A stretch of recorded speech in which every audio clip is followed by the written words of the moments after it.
Hello, my name is Mankey, and I'm recording this on January 13th at 11:42 p.m.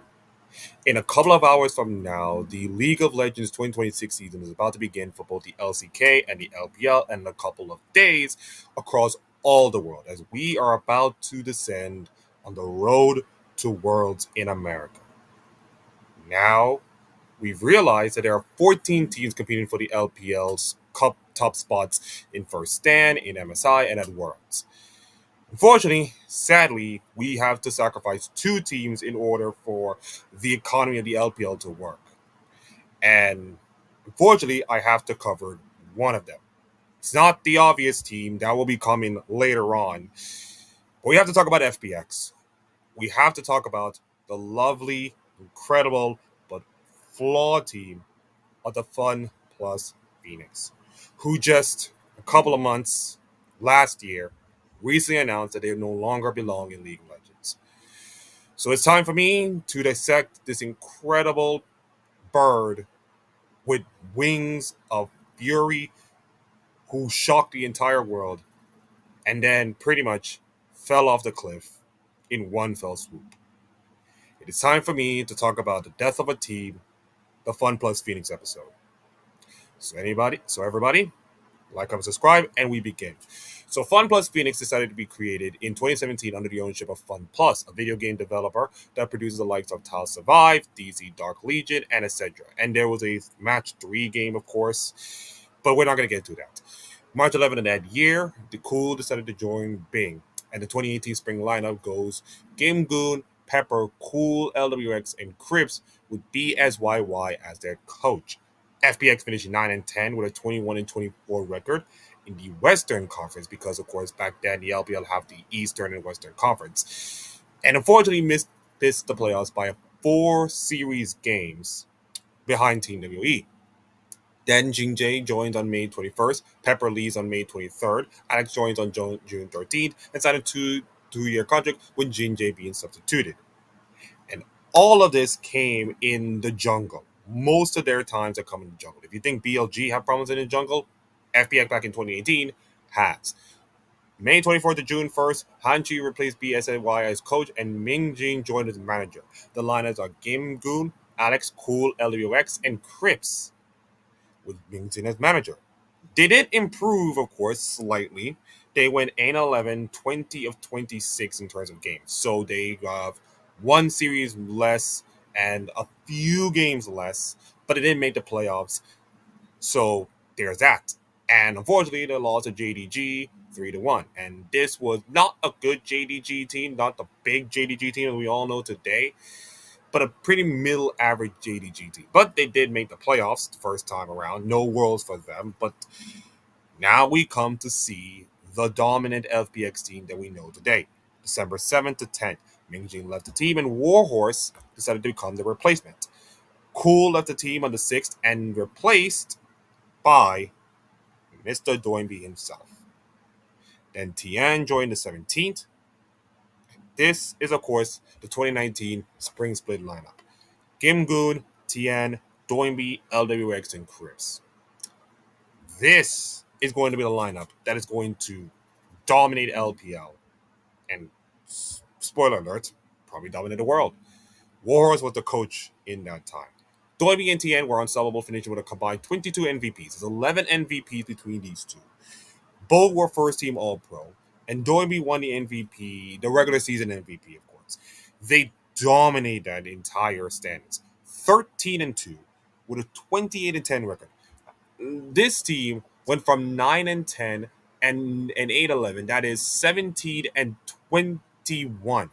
They won 17 series games to have 13, and the tournament is different because, of course, this is now the long-standing table in the LPL back then. But 13 wins, 28 games to 10 record is amazing. Qualified for the semifinals. And you're thinking to yourself, okay, FPX is going to win LPL. That did not work. Tian plays incredible in the playoffs, but unfortunately finishing third, which, of course, they beat Top Esports to finish third place, but unfortunately lose to JDG 3-2 and deny themselves a chance at MSI. 2019, they decided, Okay, let's just not change the lineup, but we only have to change the coach and staff. The spare will be joining Warlords in the staff. And then once again, FPX blew the doors open. TN was incredible. LWX was popping off, of course, and he was phenomenal. 14 MVPs, one behind Knight, 9, which is now called Knight, of course. Named first team All Pro alongside TN as they brutalize the LPL. You thinking 13 wins is amazing? Try 14 wins and a 29-4 score line. My goodness, that is domination. Advance to the semifinals, dominate BLG, dominate RNG, and win their first LPL title to qualify for Worlds as China's 1 seed.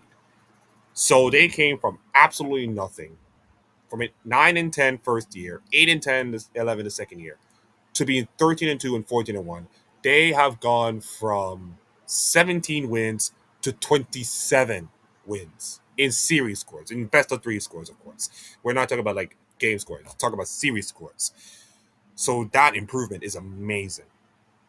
So they're going to the Worlds as pretty much China's 1 seed. And this tournament have IG, who was the reigning champions at the time, who won in 2018. And you got the Brilliant Fnatic team, of course. You still have LCK with Faker and all this kind of stuff. But this 2019 Worlds was wide open. And consider that Korea is no longer the most dominant region ever, and China just won their first Worlds. Many people must be thinking there's a certain European team that I feel like they can win Worlds. But let's just go through that. They were drawn in Group B with Splice J Team and GAM Esports. Finished top of the table at 4-2. Now you're thinking, okay, 4-2, great. They tied with, of course, Splice for the top of the table. So the performances have not been great, but then again, best of ones back then were not LPL or LCK's strong suit. It's about the best of threes and best of five, where adaptation, and drafting, and better hands is going to expose some of the rest of the teams. And it shows. They beat Fnatic 3-1. They beat IG 3-1, which I think, let's be honest, it was a pretty good series, despite the scoreline not being as one-sided as many is. And then the big moment. Now I think everybody knows what happened, but let me just set the table. G2 have the following. They got Wander, they got Yankos, they got Perks, they got Caps, they got Mickey X, they got 5 of the greatest ever players to ever grace League of Legends at the same time. And they were dominating 2019. They won Spring, they won MSI, they won Summer, and they were tearing every team apart. They beat T1 in both of those occasions. And many people, including myself, and I'm a Western person, of course, but many people, including people in Europe, were waking up to the finals, must be thinking, this is G2's time. This is G2's year to win. And consider where we are right now with the domination of Asian teams. If G2 does not win Worlds, then neither of the West will ever win Worlds ever again. It's not because of talent issues or rosters or anything like that. It just feels like the gap is just too far there to make you feel like they cannot catch them. So at that time in 2019, G2 was like the only Western hope you ever have right now. And there goes little FPX with little old Doiby and Crips and LWX and TN and all those other players. They were in if you betted on this, you're thinking, okay, G2 is going to favor this one and actually win the whole finals. Instead, what we get, it's an FPX sweep. Like it's one thing for it's one thing for G2 to lose that final. It's another one to like get swept. I know this is not a G2 episode, of course, but it was a shocking 3-0 result. I did not expect a 3-0 finals. I did not expect it, FPX to come out and dominate G2 the way they did. I never seen like G2 have been dominated a couple of times throughout the year, but never been like this dominant and in front of all their home fans, in front of their entire European fans. FPX came here, shocked the world, beat G2 3-0, becoming the second LPL team to win Worlds since IG, which makes it back-to-back years for LPL. And for Doinby, for LWX, for Chris, their legacies were incredibly cemented by becoming a giant killer to all of Europe and becoming giant killers to themselves. It was a phenomenal performance. Now, you're thinking to yourself, Akid, The story stops there. They won worlds, all is good. We can just end the story. But that is not how we do these things. We got to go deeper than we ever gone before. So LWX get massive contract extensions, which is not surprising considering their success, of course. And then, to sweeten the deal, of course, Gingu left the team, but actually, no, the team remained the same. But they needed to add a little more firepower. Enter the best top laner they could ever got with their money in Mr. Khan, who recently was a T1 member prior to that 2019 World Series. So you add Khan to the mix with the lineup not even changing. It's like, whew, whoo. I feel like FPX is going to win multiple world championships, pretty much win MSIs and all kinds of stuff. 2020 spring, lineup remained the same. Pretty good, right? No problems, of course. Doinby goes absolutely mental in that spring split. 13 MVPs, first team All Pro, and he was incredible. But the problem is, the team fell to third. They went 13-2, 14-1 to 12-4 with a 27-13 score line. Not great. Not great. But, they did beat EG to make the semifinals, of course. And that is all good in context. But the bad part about it is that they lost to JDG. I've been doing this, by the way, I think they've been writing this episode, and the amount of times that FPX losing to JDG is amount. That's like one, two times they lost to JDG, maybe three times this year. I did lost to JDG three times. Yeah. Once in 2018, then once in 2019, and now once in 2020. That's 3 years in a row JDG has knocked out FPX. It's giant. Now, you're thinking to yourself, Akeem, that is pretty much where the season 2020 ended. But you notice that this is 2020, mind you. This is 2020. This is literally where all things go to crap. As you all know, COVID ravaged the entire League of Legends scene. You think sports is the only thing that got ravaged by COVID? Oh no, everything got ravaged by COVID. Everything, including League of Legends, that they decided to cancel the MSI tournament, which is a bummer. But then again, more life is more important than tournament prize money, and I guess. So to compensate this lost MSI, they decided to pit four of the best LPL teams facing off against the four LCK teams in a tournament called the Mid-Season Cup. It's a one-off tournament, but let me just be honest, they needed a tournament like this. And FPX got invited along with JDG, IG, and Top Esports, and facing off against T1, Dam1, Gen.G, and Dragon X. They made the finals, of course. They were finished 2-1. Then they made the finals, only to lose to only Top Esports. So even though it's a makeshift tournament, and even though it's just a one-off, the fact they actually made the finals and competed against some of the Korean teams and nearly beat them, the fact they actually beat a Korean team to get through, I'm impressed. Now, yes, COVID kind of wrecked everything, of course, in terms of preparation and practice and all kind of stuff. But hey, listen, you got to take what you're given, okay? The Lakers and the Los Angeles Dodgers won in COVID bubbles, so what do I guess? Summer lineup, Kantian, Doinby, LWX, and Crips. Gone, replaced Kim Goon to the lineup, and now you got an unbelievable lineup. Holy cow. You got the best top laner in all of the world right now. You got a brilliant, good jungle. You got a dominant, great mid laner. And a bot duo that can actually sing. You're thinking to yourself, Akeem, they're going to dominate LPL. They're going to absolutely make LPL their dog. And they're going to win another world's title. And it'll be all good, except it did not happen. It did not happen. They fell from 12-4 to 9-7.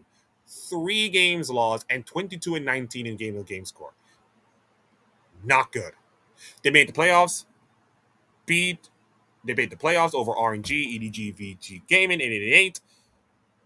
And unfortunately lost to Victory 5. Now, let's be honest. This was a Victory 5 team that came from bottom of the rankings to like unbelievable on the top. Like the pretty good case of worst to first I've ever seen by any team, of course.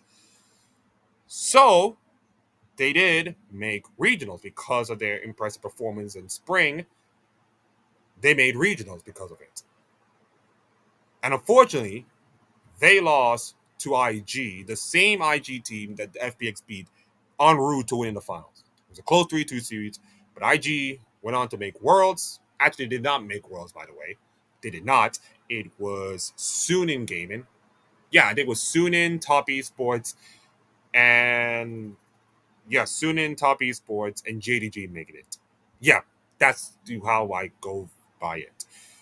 So not even IG can make it to the playoffs, but they did avenge FPX, and that is not where the whole thing fell off. Though that is not where the FPX story really fell off. The 2019 was a high point, like the apex point, of course. But we haven't seen the drop off yet. It was teetering, it's teetering, but we haven't seen the decline, the fall off being steep. November 16th to December 17th, Gimgu and Khan leave. Warhorse left to be replaced by Stake. And in came another huge player. You thinking Khan being in FPX was a big deal?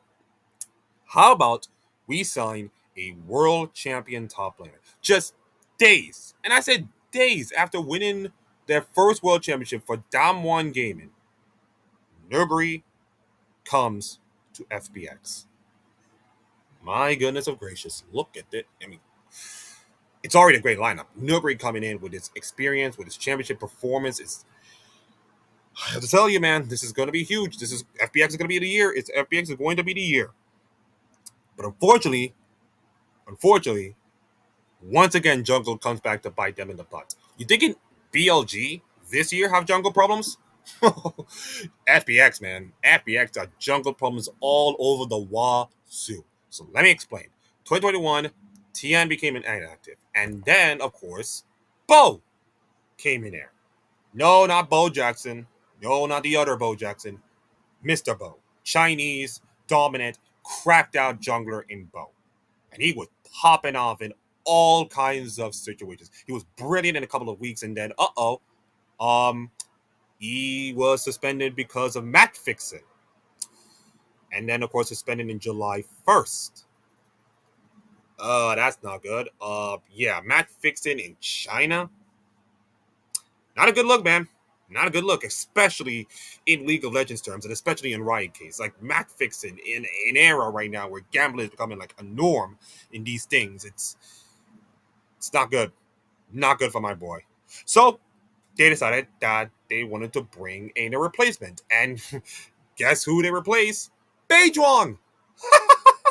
Like I told you about BLG's jungling situation in 2025. We interrupt that to give you the 2021 FPX situation. And Beidwang is literally in the middle of it. But unfortunately got benched by TN because Beidwang cannot even hold his class in jungling, of course. Now, LWX and Chris were absolutely brilliant, of course. Second team in all road team, of course. FPX finished 11-5, 24-11, which is an improvement, of course, from the 9-7 days, which is good, of course. They beat Rare Atom. They avenged JDG. They beat RNG and they beat EDG to make the finals, which is great and all.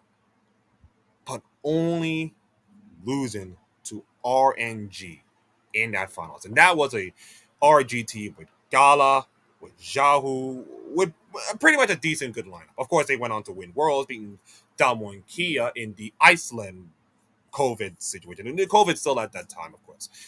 But to make a run, like to go on a run to make the finals, it's an amazing miracle from like a pretty low standard last year, of course. From a pretty much low standard last year to like making finals is incredible. So, of course, lineup didn't change. Nuguri, Tian, Doinby, LWX, and Chris with Stake being the coach. And unfortunately, I have some good news and some bad news. I'm going to get to the bad news, of course. This team sucks. This entire team sucks balls. Like, completely and objectively suck balls. Like, I can tell you one thing. I don't think this FPX team will be remembered as probably one of the best teams in all of China by a mile. This team was absolutely atrocious. Like, you can just go find highlights or watch some VODs, of course, about these teams. Because this team was just not so great, were awful, and all this kind of stuff. But I have good news. This is the good news. And he was the reason why FPX were absolutely amazing. 30 of the 30 games that he finished, of course, among all mid laners in the LPL, probably like all players, of course, with a minimum of 30 games being played. First in win rate, first in KDA, second in average kills, second in average assist, second in CS per minute, second in goal per minute, second in kill participation, fourth in damage percentage, first in damage per minute, and had a solo single kill. And he was on Sakadera Poro's 5-star rating game, in which he absolutely single-handedly dragged his team and put up an absolutely incredible performance. So this was Doinby spread by a country mile. This was Doinby literally carrying 4 horrible bronze level players to the playoffs. Which, hey, listen, I cannot blame anybody. Yeah, I cannot blame Doinby, of course. He was named MVP, first team All Pro, 12-2 record with a 25-9 record, and it was like, okay, yeah, great. But Doinby was the reason why he won all those games. Don't lie to me. Don't lie to me. Don't say that FPX was an incredible team. This was all Doinby. And I tell you what, man, if Doinby deserves a bigger contract after this performance, can't blame the brother. Can't blame the brother. Now, they did beat RNG, they did beat WE, but unfortunately, they lost to EDG in the finals again. So, if it wasn't for Doinby, let's be honest, if it wasn't for Doinby, FPX would not even make it. Hell, I don't think FPX would even make it past regionals, to be honest. So if it wasn't for thanks to Doinby, his team managed to claw their way to become China's second seed at Worlds, based on the performance, of course, to 2 runners-up finishes. Ladies and gentlemen, we are about to hit the downfall. Like Game of Thrones, reaching its peak in first couple of seasons, the downfall began. Pretty much season 6 to 8, of course. This is where the FPX downfall begins. They were drawn in a group, of course, with Damwon Kia, the defending champions, LEC Stalwarts Rogue, and Cloud9, who have perks, of course. And they did win LCS Summer, of course, which is, of course, a weird LCS Summer finals, of course. They started off well, 2-1, lost to Damwon Kia, but then again, everybody beat Damwon Kia, of course, 6-0, so no surprise there. But they did beat Rogue, and they did beat Cloud9. So all they have to do is pretty much simple. Just beat Rogue and Cloud9 again, and they can make it to the quarterfinals. And then who knows from there? Momentum, Doinby popping off, carrying his team, probably doing well. You're thinking to yourself, if they can manage to beat Rogue and Cloud9, they can win Worlds. I mean, they could, but they can win Worlds. And unfortunately, sadly, this is where the story took a really dark turn. The highest point, of course, is where FPX won Worlds, shocking the world by beating G2. And it was in the hands of a European team, shocking FPX. That is where the downfall began. They lost to both Rogue and Cloud9. And unfortunately, they finished dead last. Yes, they finished the same record as both Rogue and Cloud9, but because of some weird tiebreaker stuff, actually, no, it was Rogue defeating FPX in a tiebreaker, of course, because back then tiebreakers count for anything. And then Rogue went on to lose to Cloud9, and Cloud9 make the quarterfinals. And unfortunately for FPX, they finished last, which they went from world champions 2 years ago to being bottom of their own group, below LEC and below LCK. And let's be honest, in the Chinese League of Legends community, that is an absolute embarrassment. An embarrassment to the fans, embarrassment to the players, embarrassment to everything. I don't know much about locker rooms. This is not an episode talking about locker rooms and all kinds of stuff and what went wrong and all kinds of stuff. I'm just going to speak about the facts that are presented to me, that I typed, and presented to you as I go. But the fact that they fell off so completely hard is amazing. It's amazing. And so the worst part about it is that they sung the Phoenix song during a commercial break while FPX got eliminated, which is absolutely Riot Games just stick it to the birds. Pretty much the last stitch of goodbye, see you later, fly Phoenix fly, I guess. It was humiliation. It was appalling, and unfortunately, the team that they lost to in the finals, EDG, with Viper and Scout and JJ, went on to win World Championships over Khan, their former player, of course.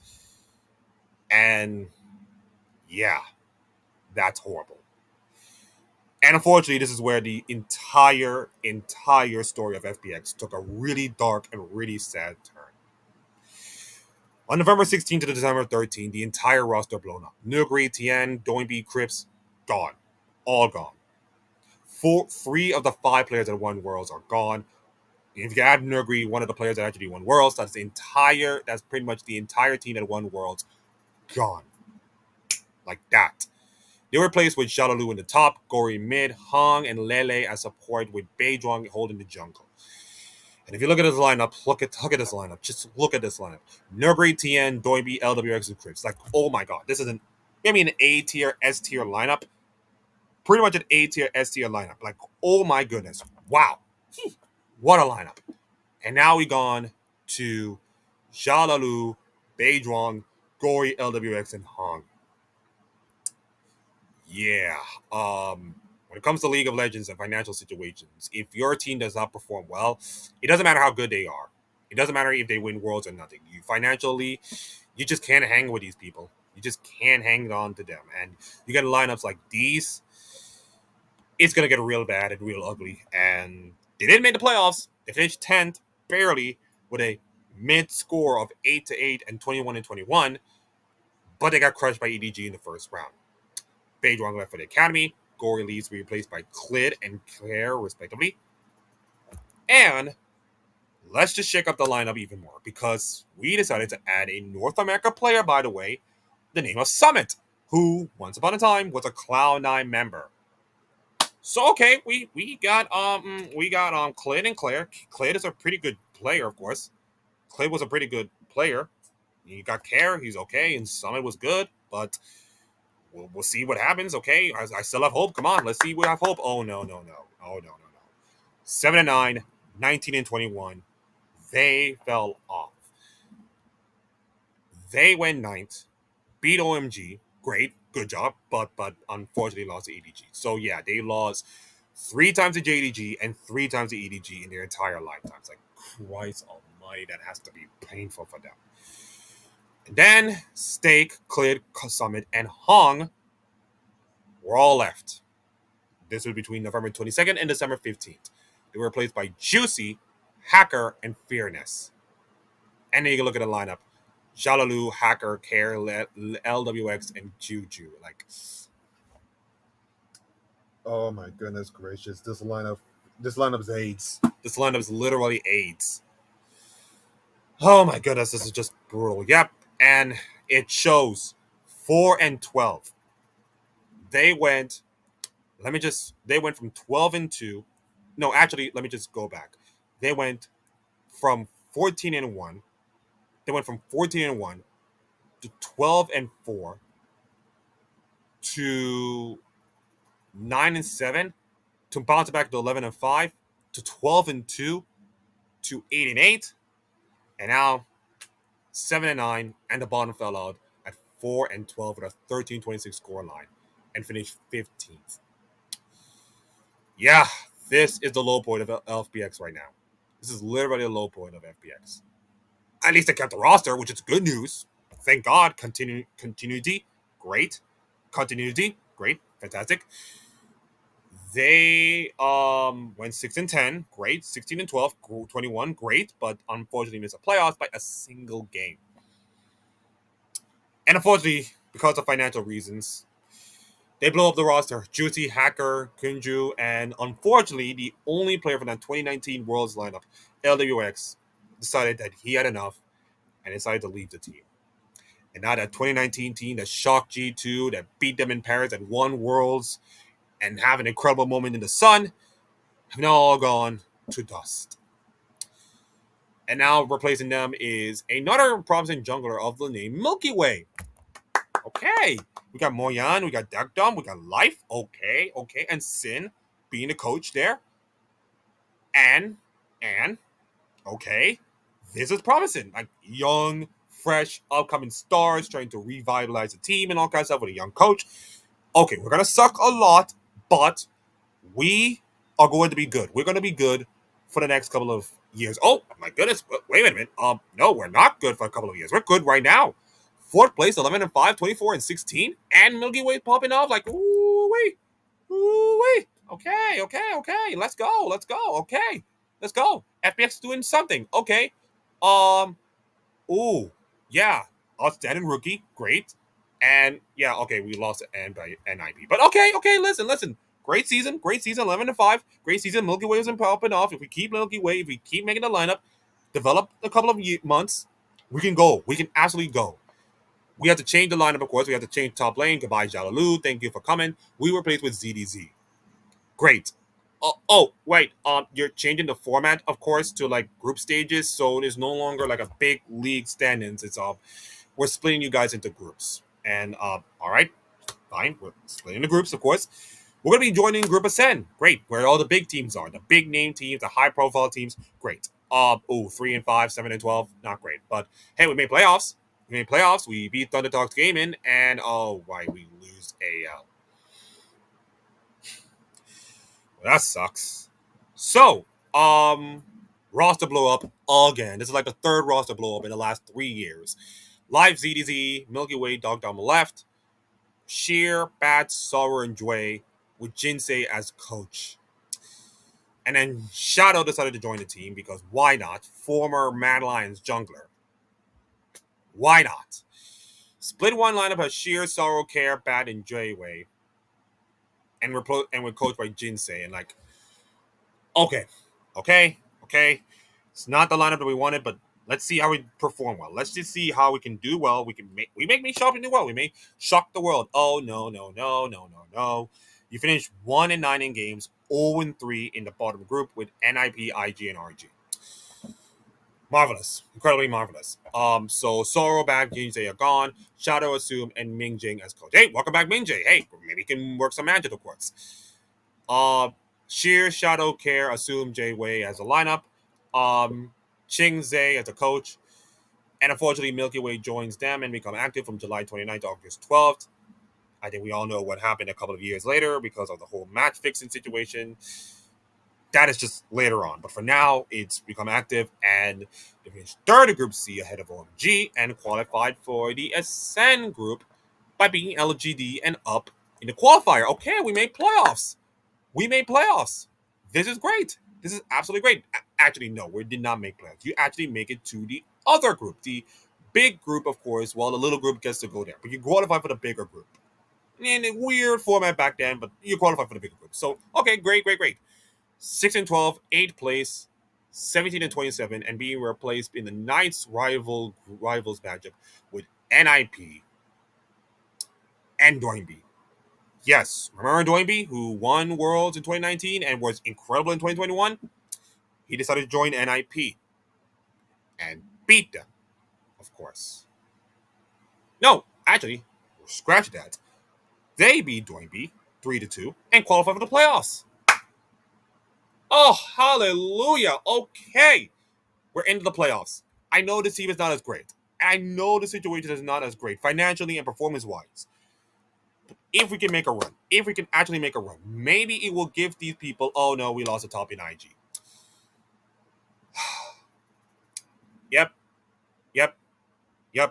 That is where the bottom breaks. JJ joined the team on August 23rd, but unfortunately, the damage is already done.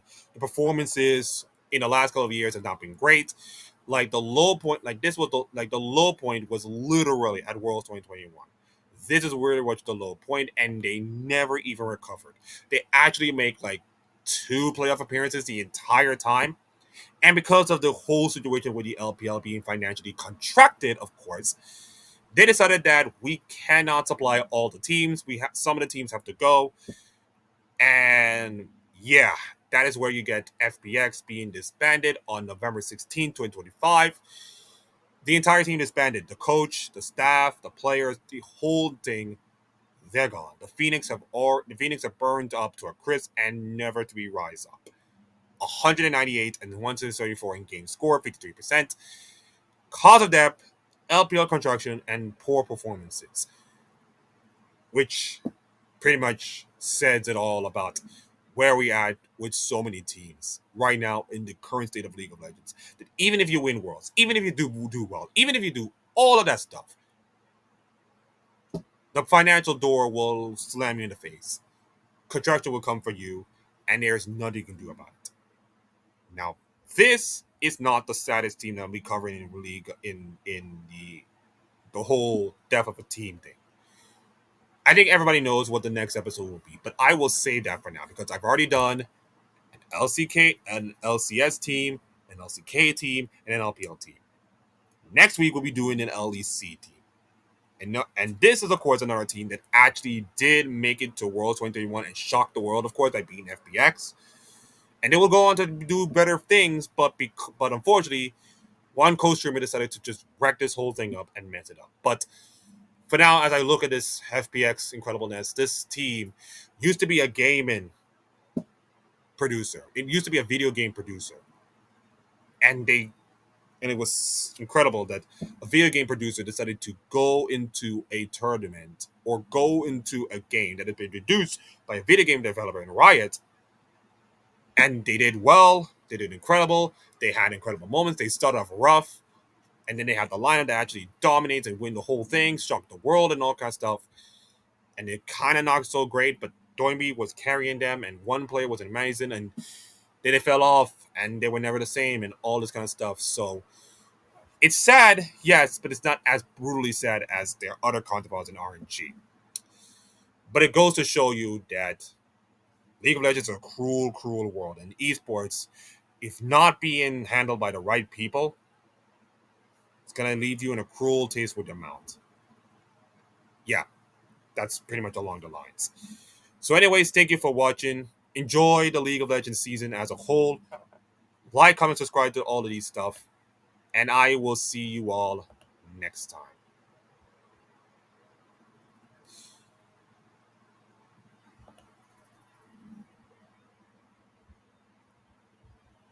Sorry for the awkward silence, everybody. Just sorry for the awkward silence. Just